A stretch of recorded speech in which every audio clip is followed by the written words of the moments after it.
Get lost, you filthy beggar, before you scare my customers. The manager screamed as he grabbed the old man by the collar and shoved him toward the door.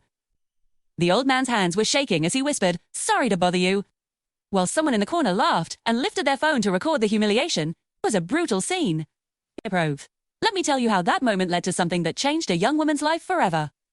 The old man staggered down the block to a convenience store on Oak Street where a young woman named Aaron was stocking shelves.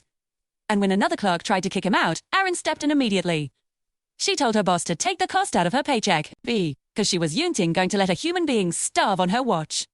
So she packed him some hot food and poured him a cup of warm milk, inviting him to sit at a small table in the corner. He ate slowly like someone who hadn't felt safe in a long time. And when he thanked her, she just smiled and said she understood because she grew up poor too. She told him she could just pretend not to see him because she remembered what real hunger felt like. But then the old man watched her in silence and suddenly spoke her full name, Erin Walker. She froze because she never told him who she was.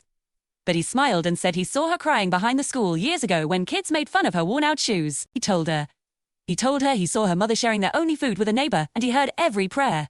Erin whispered at night, begging for the strength to grow up without becoming cold. Tears slid down her face as she asked who he really was.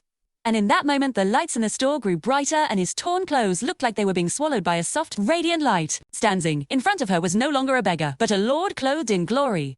And he told her, "Blessed are you, Erin, because you did not measure a person's worth with your eyes, but recognized them with your heart."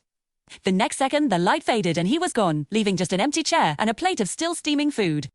Leaving Aaron standing there with a heart more at peace than it had ever been.